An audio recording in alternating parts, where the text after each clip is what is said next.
You're listening to The Unstoppables, where each week we show you how to overcome obstacles and transform the sting of failure into the reward of growth. And now, here's your host, best-selling author, keynote speaker, and CEO, Bill Wooditch. A Renaissance man embodies a classic style with a depth of substance. He's cultured. He has a curious interest in art and literature. Today's guest has a unique talent to weave an engrossing story with an enduring lesson. He's an award-winning speaker. As a matter of fact, he won the Vistage Speaker of the Year award in 2015. The award referenced the MVP of the speaker community. It recognizes one speaker with the highest volume of well-scored and highly engaging presentations. Let me tell you, these are groups of CEOs, and they are tough critics because they've generally heard it all. But until they heard my guest, kind of changed the whole parameters and the arc of trajectory of their expectations, because he generally scores around 4.9 out of 5, which is incredible in any stretch. There was one guy in Grand Rapids. We're going to go back and win him over, you and me. I know who he was. Dean is a sales coach and mentor. Sounds like he's a hitman as well. He's got a proprietary system that helps thousands of people get to yes faster with his innovative program, Yescalate. He once showed me a sculpture of the self-made man. It's awesome. The important takeaway of the sculpture, in my opinion, is that hard work is the common thread of every self-made story. Here to tell his story today is my dear friend, Dean Minuto. Thank you, brother. How are you? I'm honored to be here. My man, you look great. You look great. Welcome to the You do too. You do too, rock star. So here's the self-made man, and this is what we're all about, right? Every religion that has a book says these two things in the book. Number one, they themselves are makers of themselves. So for those in your audience that are religious, that's actually Matthew 23:7. And then the other thing is Proverbs 23:7. The other phrase is from Matthew, and it says, "For those who have faith, even more shall be given." So this is the visual, if anyone wants to check it out. And just like Bill has become an honored friend, so is the artist. Her name is Bobby Carlisle. If you guys look her up, she sells this in all different sizes and all different formats. And I told you the story about when I first reached out to her, Bill. I called her. I was 21 years old and I'm 53 now. I found her out in Denver. I said, "Bobby, my name's Dino. You don't know me from Adam, but I just saw this statue. It's the coolest thing I've ever seen." She said, "Dino, you can buy that one for $87,000. I said, "It's not that cool, Bobby." You've got, but it's beautiful. You've shown me pictures. I own one now. I don't own a $87,000 version. I started with a poster and we worked our way up, just like everything. You know, speaking of working your way up, let's go back and get your pens out, because he's going to drop some pearls of wisdom on you. Give me a little bit about your background, Dean, and what got you started in what's been a great, incredible career. Well, I think one of the things that you and I share, among many things that you and I and a lot of people have in common, is that we're seekers. We're seekers of knowledge. And, the questions that I was seeking as a young man were about, how do I become great as a person, as a business person, as a salesperson? And same questions you sought and that you talked about in your books, Bill, and that have resonated. And you and I would say, have drank from so many of the same river of philosophy, of wisdom throughout the ages. Everyone's been seeking how to get better. And there's even an ancient phrase that I found and I shared with you, and you loved it as well. It's utile et dulce. We're always looking for things that are useful and sweet, or useful and fun. And I think about that in everything I do. So you met my father years ago, and you and my father bonded. My dad is a self-made guy. In fact, the first version of the statue I bought was a little one for Pop when he retired from IBM. And you're a self-made guy. But Pop always said this to me. He said, "Dino, whatever you want to do, find someone who's already successful doing it. And do whatever you can to contribute to them. Get them to like you. Get them to want to be your friend, because they will share with you." So the three questions that I have everyone think about, no matter what you want to do, here's the three questions. Number one, I'll just give you one word for each. Identify, validate, and then calibrate. So this is how you build your skills, you build your craft. Identify people who are already doing it and doing it really well. And then validate why those things work for them. Just because something works for Bill doesn't mean it's going to work for me, but I want to understand why it works. And then the third word is calibrate. How do we dial this up or down to make it our own? There's so much wisdom and so much learning out there.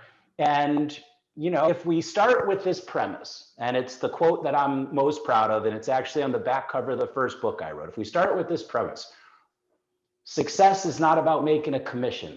It's about making a difference. So whatever you guys want to do, find someone who's already doing it and ask yourself, how can I make a difference for them? I've been lucky enough, Bill, to gather around me really extraordinary people in my life who have wanted to help me, you being one of them. But it started with me asking myself, how can I contribute to this person, right? What can I do for them? Excellent advice. Those are a lot of write-downs. And I want to go back to something on your book, and I'm going to talk about how I met you. I met Dean we had a common editor in publishing house, and I met Dean. I was going to experience one of his talks. I had average expectations because all the speakers that I've heard and seen before just were underwhelming to me. Maybe that was my own confirmation bias, but they were a little bit underwhelming. I saw Dean speak the day after I met him. We had dinner at the Ritz-Carlton, and he was the most just captivating individual. And in a room full of people, you thought, he's just talking to me. The examples, the way he engaged, I got it that day. I gave you a 5 out of 5. Why he's a 4.9 overall out of 5. Fantastic. Tell me about. And I think I made you pay to come today. That from that point on, though, I think you and I have always fought over the bill, no matter where we go. Right. And and the interesting thing is this. I say, we're constantly in a state of becoming. In fact, the course that I put together years ago was around this. How do we yes faster? What are the brain shortcuts? How can we help people say yes to us in an honest and ethical way?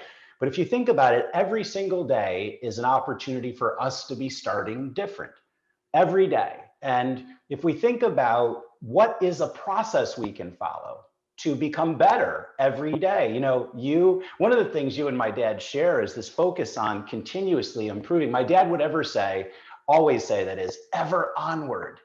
And, your book, Always Forward is so in alignment with that. In fact, I shared with you years ago when you were in that first book, I think we ought to declare March 4th Bill Wooditch Day, because March 4th, always forward, every onward, but becoming better is a process. So here's the question I'd ask you all to think about. What if there's a button that you guys could push to become better every single day?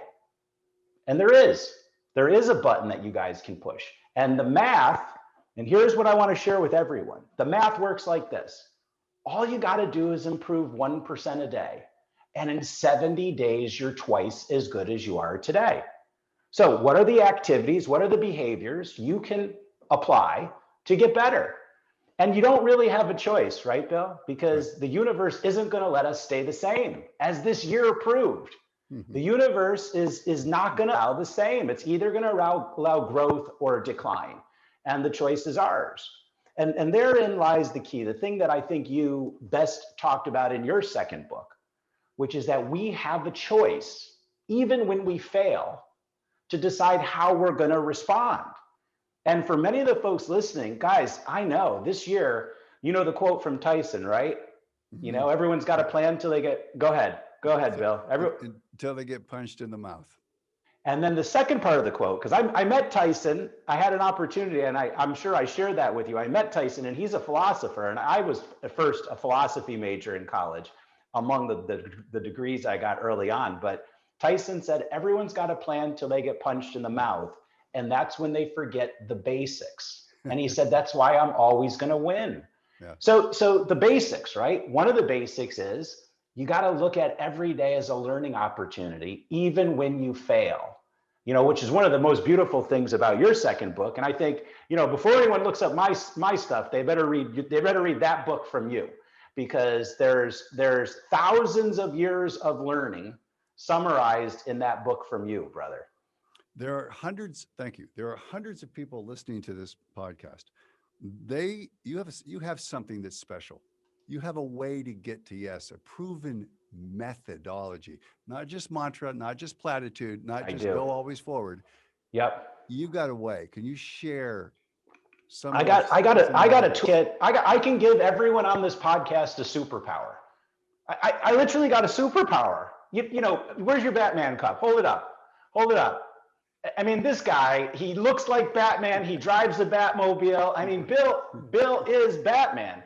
All right, but I got to tell you, every single one of you can have a superpower, because there's 5 shortcuts, and I'm going to give you a tool. What I am really is a tool builder. Okay. What I look to do, remember that statue of the guy carving himself?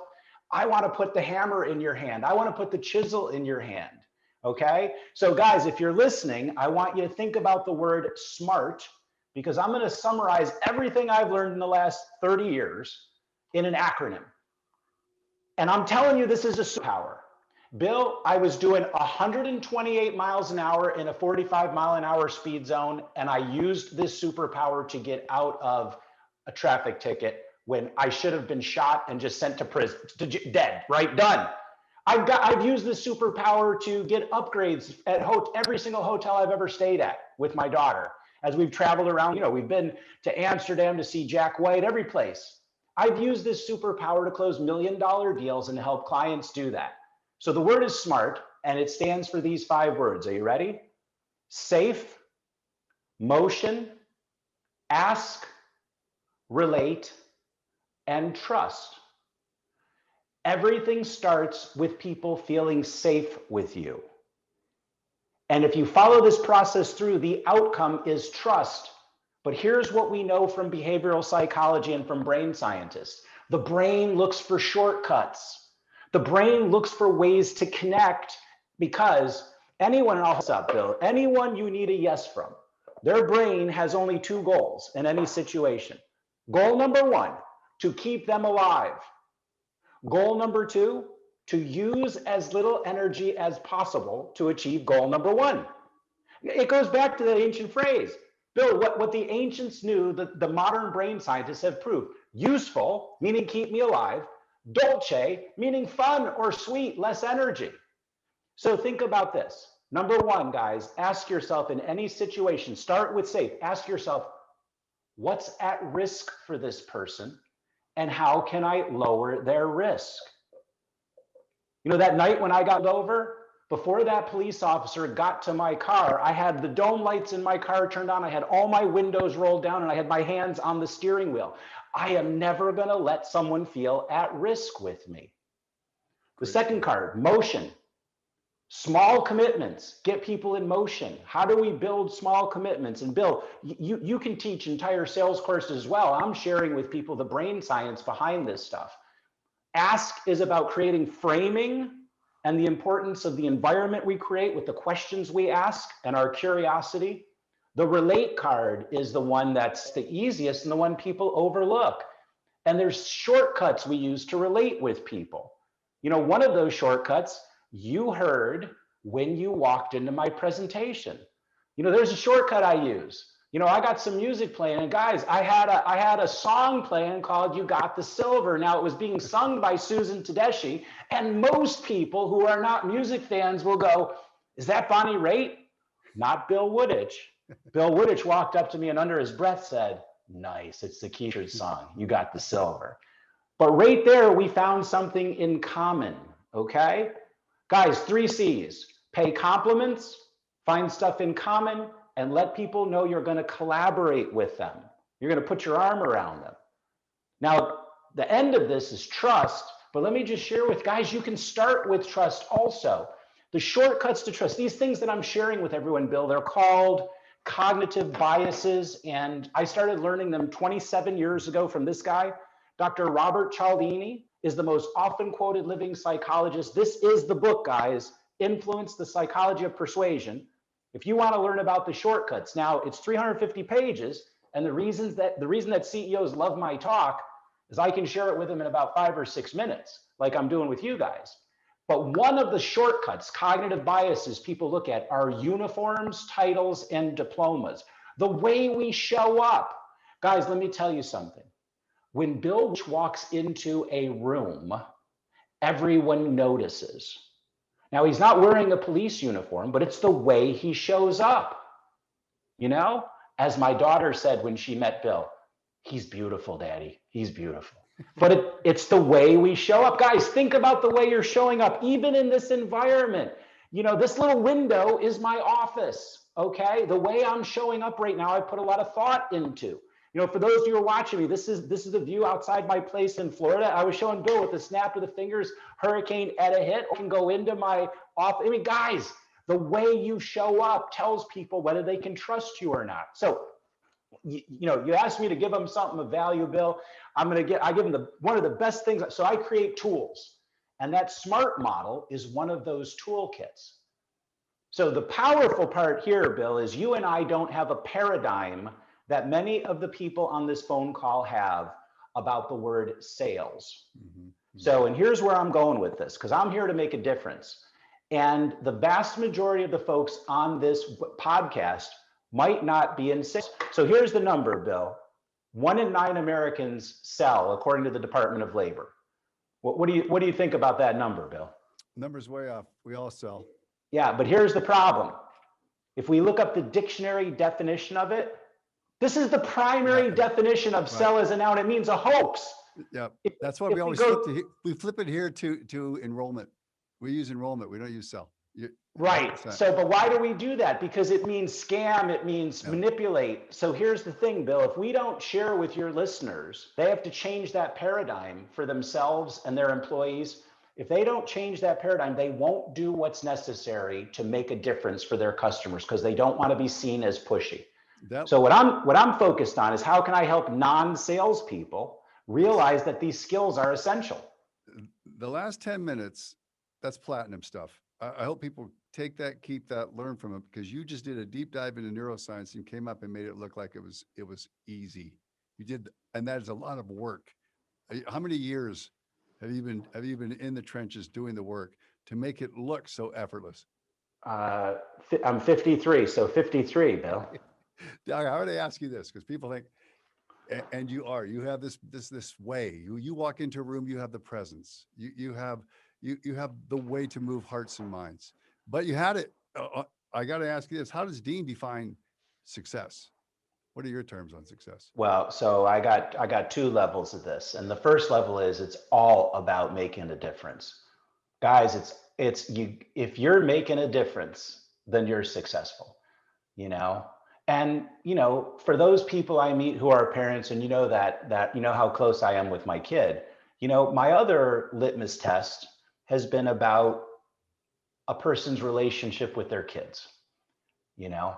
So that to me, you know, those are the way we send a message to the future. And I got news for y'all. We ain't gonna be here that long. We ain't gonna be here that long. So are you being useful? Are you having fun? Are you making a difference? You know, the bigger the deposit, the more you'll get back. You know, Zig said it best, you know, old Ziegler, man. You know, if you're lucky, Bill, once or twice in your life, you're going to meet a speaker or someone who's going to change your life. For me, that's happened dozens and dozens of times. I was 22 years old at the Brendan Byrne Arena in the Meadowlands in New Jersey. Zig Ziglar gets up on stage, Bill, and in front of 50,000 people says, you can have anything you want if you're willing to do what it takes to have those things. But you have to be a certain kind of person to do those things. He goes, you got to be before you can do, and you got to do before you can have. And I had to be honest with myself. I wanted to have a lot of stuff, and I wasn't doing what was necessary. You got to be the kind of person that's willing to do that stuff. That again, you've got to do the work, and you've got to see what it is, and then you've got to be able to make that ultimate sacrifice of doing what it takes to get those things, be and do. Dean, that was brilliant. But I got to ask you the other side of the coin, because you've been there as well. Failure. It's the tough side. It's the stuff we don't want to talk about. It's when you get your hands dirty. Tell me about the biggest failure you've had, and what did you learn from it? So the two things that I would say to learn from the biggest failure, and you were a witness to some of my biggest failures. I don't fail small, Bill. I fail in front of my whole family. I fly friends in from around the country. I fail publicly. Okay. And you know what the Top Guns say about failure? Because I got a buddy who's a Top Gun and wrote the debriefing program for the Top Guns. I got a buddy who's a brigadier general. You know what the generals say about after action reviews? If you learn something, it's not a failure, it's a success.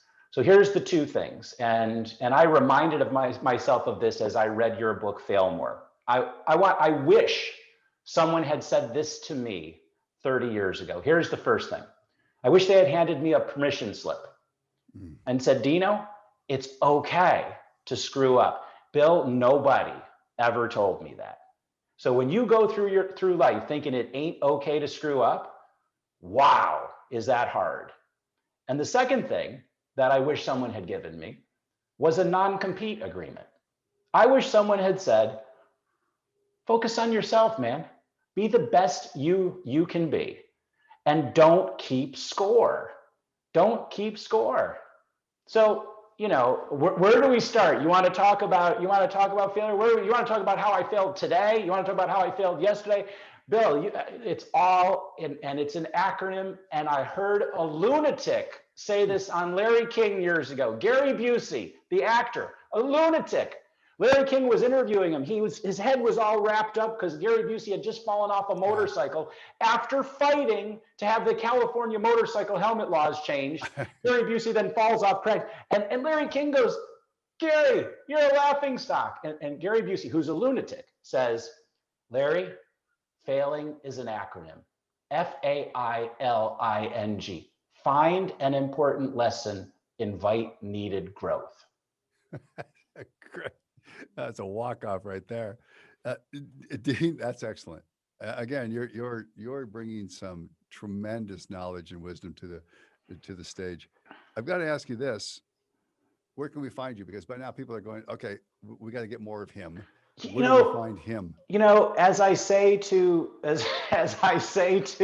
women on Match.com, I'm the only Dean Minuto, and if you Google it, you're going to learn all you want about me. And literally, I'm the only Dean Minuto.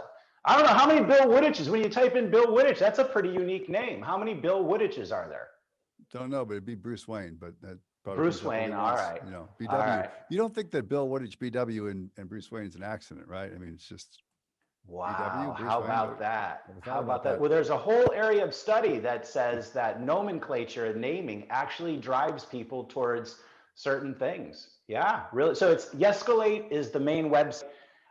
Dean at yescalate.com. You know, there's a bunch of videos out there. The new book that I'm working on is called Starting Different, and it's all based on the behaviors that I've been talking about today, which I refer to as the essentials. What are the fundamentals, the essential behaviors that will help you and your team move forward? You know, and I've identified roughly 20. I mean, you could say 60, you could say that there's 10. Ben Franklin identified 13, and he focused on one every week for 13 weeks. So this isn't a new concept. You know, Ignatius Loyola built the Jesuits off of identifying specific behaviors. So this is, you know, anyways, you and I are gonna get into one of our history and philosophy conversations. No, I love it. But I know what's off. It took me until now. You're not wearing anything orange. I am too. All of the trim on this shirt is orange. There it is. Okay. There. The watch. What are you talking about, man? All the buttonholes are orange. I couldn't see it. You got it there. Now the world is right again. The axis of the world is back on where it should be. That is your. It's color. all there. It's all there, brother. And I go black and red with my stuff, but Dean goes orange, and you can. It's incredible. It's awesome stuff. Dean, what is next for you? So now you're raising the bar every day in your life. You're looking at the new day and thinking, okay, I'm going to elevate to the next level. What's new for you? What's next? So I think what's next for me is there a system that I can help people. It's not about a beginning and end. I put this visual up because this is, there's a huge aha that I've had. And by the way, it's in the zeitgeist right now. You hear Simon Sinek talking about, you hear others talking about it. You hear this idea of an infinite game. And so what are the mileposts that I can give people to focus on as they're running on this track? How can I help them fill their fuel tanks? How can I help them align their wheels? Can I give them a GPS? So many of the tools that I'm putting together have those names. I created a GPS for the human brain. It's a gain pain score, and it's very simple. I created a series of wheel alignments for my clients, even around making virtual presentations. But it's this visual metaphor that we are high performance machines, and all of us, and even a high performance machine, Bill, whether it's your Ferrari, whether it's my Mercedes, they got to have maintenance. They got to have wheel alignments. Yet we don't build those into our lives to help us stay high performance. So that's where my focus is right now. And as I said earlier, helping folks understand that it's not just 1 in 9 Americans that are in sales. We all spend half of our day, every single day, trying to influence, trying to persuade. Now your social media person from Buffalo, your assistant Kelsey, they got it easier. They got it easier just because as soon as they come in and people see them, we want to be influenced by them. But a lot of others, the rest of us, Bill, you and I got to work for it, right? We need tools. We need help. So that's my focus. And, Dean, can you go back one screen? Go back to that screen. What, this one here? Hold on. This one I'm here? interested in your, this is awesome. I'm interested in your take on meaning for that. Explain what that means. Yeah, so here's the challenge, folks. This right here is where this rider is now, okay? This over here is the last part of the track he went on. That's the past. Looking back ain't gonna be helpful for him. In fact, it might really be dangerous, okay? And by the way, looking too far ahead ain't gonna be helpful for him. We got to be right here in this moment. That's where we find peace. That's where we find joy. You've had several of my friends come on your show. You had my friend, Dr. Bill Crawford, who talks about being here, noticing in this moment. I mean, here's a psychologist with, 3 PBS specials and 7 books, and stress and anxiety come from not being in this moment at this point on your journey, in your race. So that's one of my huge personal learnings over this last couple of years, if you can't see it on the podcast, happiness isn't around the corner. It is the corner. And there's someone with his knee almost to the ground on a motorcycle. And by the way, if you type that in, that's a painting, a photograph. Of course, it's had some artwork done to it, that I've had framed, bought on the canvas, and I actually sent it to a dear friend and one of my clients as well, because this is what we're all doing. We're all on this journey. So I just want to say, I don't know who owns that image, but I did buy 2 copies of it, and I took a picture of it here at my house and put it into this presentation. I didn't do it as well as you, but I remember in my 20s dating a woman, and I told her, you got to take down the rear view mirror, because all you're doing is looking in the past. We're going to hit the potholes. We're probably going to go over a cliff. You've got to look through the big windshield, not keep looking back. You got to see where you're going. I like the way you framed it. You can't look too far ahead. You got to look in the now, and looking behind you. Behind you, guess what's there? We've all experienced this year. We sit and we regret every darn thing. Oh, stop. Can't do any of it. And we can't, and if we go too far in the future, it's all anxiety. So starting different is about, being here in this moment. You're right. Dean, if you're gonna boil it down to a couple, all right, things you've learned in dealing with, I can't even wrap my head around the number. How many CEOs do you think you've been in touch with or presented to? Yeah. So I've just, in terms of Vistage is the largest CEO membership organization in the world. And I've delivered more than 900 talks within Vistage. So if you just say 15 people on average at each talk, I mean, we're 13 or 14,000 business owners and CEOs, and then if you think about some of the larger audiences I've spoken to at association events, I mean, now you're at probably, who knows how many multiples over that. So a lot of folks. And the key is this. I say this, and I want you guys to think about this. You guys are here every day to make a difference for someone.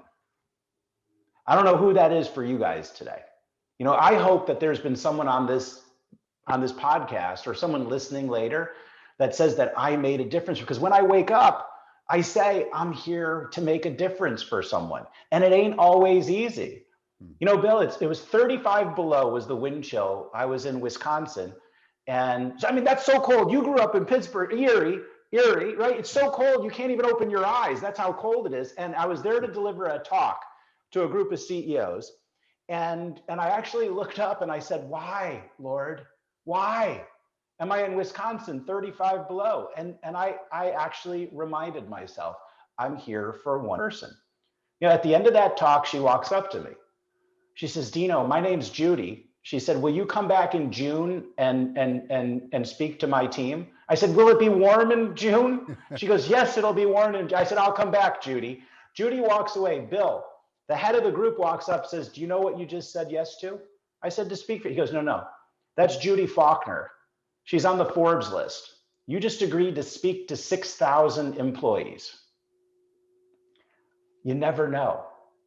Folks, we're all on stage. People are all watching us. It doesn't matter what you do. We're all here to make a difference. Excellent. Who are you going to make a difference for today? Yep. That's excellent. Dean, I got to give you a walk-off on this, okay? This is a wrap-up. If you could write a paragraph about what you've learned from your experiences and leave it for others to follow, what would that paragraph read like? What would it look like? Wow.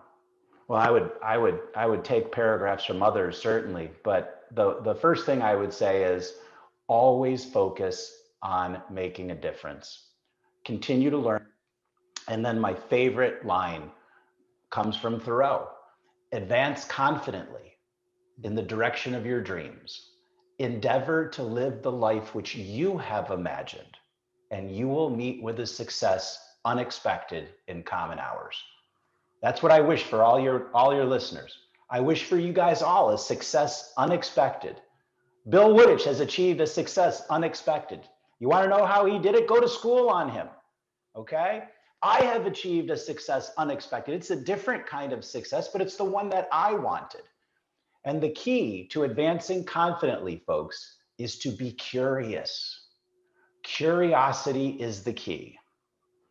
Boom. Is that a grand slam walk-off in the bottom of the ninth? You know what? There's so much.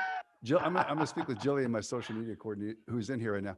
I want to play this back because I'm going to learn so much just by listening to it again, because you are laying out some real gold bars. And I think people Thank you, my take friend. notes. They need to get and they need to find you, because your stuff is real, it's relatable, it's relevant, and you will change lives. They just need to find Dean Minuto, get in there and learn about you, because you're bringing it every day. You're my friend, and you have been outstanding. It is an honor to have you on. It's an honor to be here. So will you guys send me a copy of the recording so that I can just look through it myself as well? Yeah. Yes. Awesome. Jillian might do it. I don't know. Jillian. Miss Buffalo. Until next time, you've been listening to The Unstoppables. My guest today, the incredible, the sensational Dean Minuto. He is all that and more. Thank you. My man. Cheers. You've been listening to The Unstoppables. If you like today's episode, please consider subscribing. We have a new episode every Thursday. Please help spread the word of the show by leaving us a positive review on iTunes or Stitcher. Those 5-star reviews really help out the show. You can subscribe to The Unstoppables on iTunes, Spotify, or Stitcher to stay up to date on the latest episodes. Thanks again for listening. Always forward.